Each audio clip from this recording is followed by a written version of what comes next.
So hello friends, welcome back to our channel. तो आज की इस वीडियो में हम सॉल्व करने वाले हैं एक्सरसाइज 7C और क्वेश्चन नंबर 10 से हम आगे कंटिन्यू करने वाले हैं। ठीक है, तो चलो देखते हैं क्वेश्चन नंबर 10 में क्या कह रहे हैं हमें। तो देखो, ये हमारा रफ फिगर है। तो सबसे पहले हम इसमें रिलेशन बनाते हैं।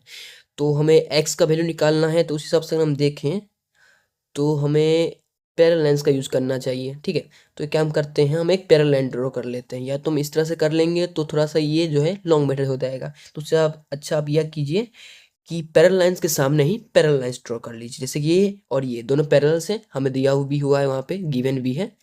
वैसे ही सेम इसी के सामने एक और पैरेलल लाइंस आप ड्रॉ कर लीजिए। यानी सिंपली आप ई को एक्सटेंड कर दीजिए जी तक।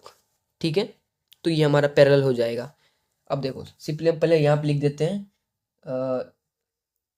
ए बी। हाँ, A B parallel to D C parallel to G E G, क्योंकि हमने जी ई को एक्सपेंड कर दिया।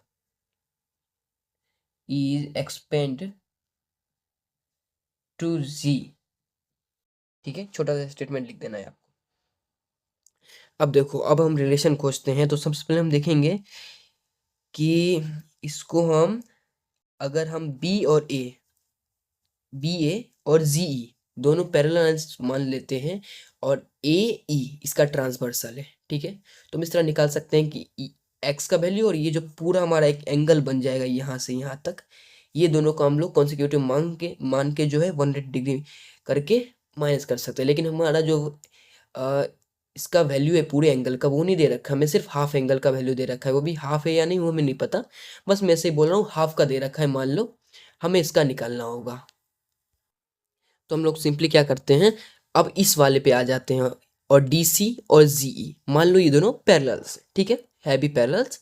उसके बाद हम देखते हैं तो ये एंगल प्लस ये एंगल, ये दोनों भी हमारा कॉन्सिक्यूटिव इंटीरियर एंगल में चला जाएगा, क्योंकि ये दोनों हमारे पैरेलल लाइन से और ये इसका ट्रांसवर्सल है। फॉर एग्जाम्पल मान लो इसको यहाँ से यहाँ तक समझने के लिए, फॉर एग्जाम्पल के लिए एक्सपेंड कर देते हैं। अब देखो, अब आपको समझ में आ रहा होगा कि ये दोनों पैरेलल्स है और ये इसका ट्रांसवर्सल है और ये दोनों कॉन्सिक्यूटिव इंटीरियर एंगल में आ रहे हैं। तो चलो इनको जल्दी से जोड़ के इस एंगल का मेजर निकाल लेते हैं। चूंकि angle D C E plus angle हो जाएगा हमारा G E C equal 180 degree consecutive interior angle से। ठीक है, दोनों का सम 180 डिग्री हो गया। डी सी हमें पता है 130 degree plus angle G E C equal 180 degree. ठीक है, देन हम लोग कर सकते हैं angle G E C equal 180 minus 130 हो जाएगा हमारा 50 डिग्री। ठीक है, तो अब हमें इसका मेजर पता चल चुका है। यानी अगर हम दोनों को ऐड कर दे 50 प्लस 20, तो हमारा जो है दोनों का मेजर पता चल जाएगा। अब हम वापस क्या करते हैं, इन दोनों लाइन को पैरेलल्स मान लेते हैं। तो यहाँ पर हम लिख देते हैं छोटा सा स्टेटमेंट बना के, if A B parallel to G E and A E is transversal is a transversal. ठीक है, तो एंगल बी ए ई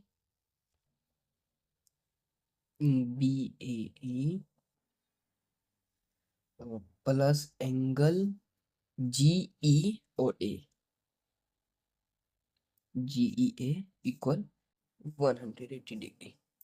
कैसे, तो ये भी कॉन्सिक्यूटिव इंटीरियर एंगल का सम वाला थ्योरम लगा इस पे। ठीक है, तो एंगल बी ए ई तो हमें निकालना है और इसका वैल्यू में एक्स दे रखा है और जी ई ए में हमें 20 और इस एंगल को प्लस करना होगा। तो हमने एक तो एंगल निकाल लिया है 20 डिग्री पहले से था और एक एंगल हमने हमें 50 डिग्री निकाला है। अब इक्वल हो जाएगा 180 डिग्री। अब एक्स प्लस 5 और 20 हो जाए 50 और 20 हो जाता है हमारा 70 डिग्री इक्वल 180 डिग्री। सो एक्स का वैल्यू होगा हमारा 100 degree minus 70 degree equals 180 10 degree, ठीक है, 110 डिग्री एक्स का मेजर हो जाएगा। तो आई होप आपको जो ये 10th नंबर क्वेश्चन है वो अच्छे से समझ में आ गया होगा।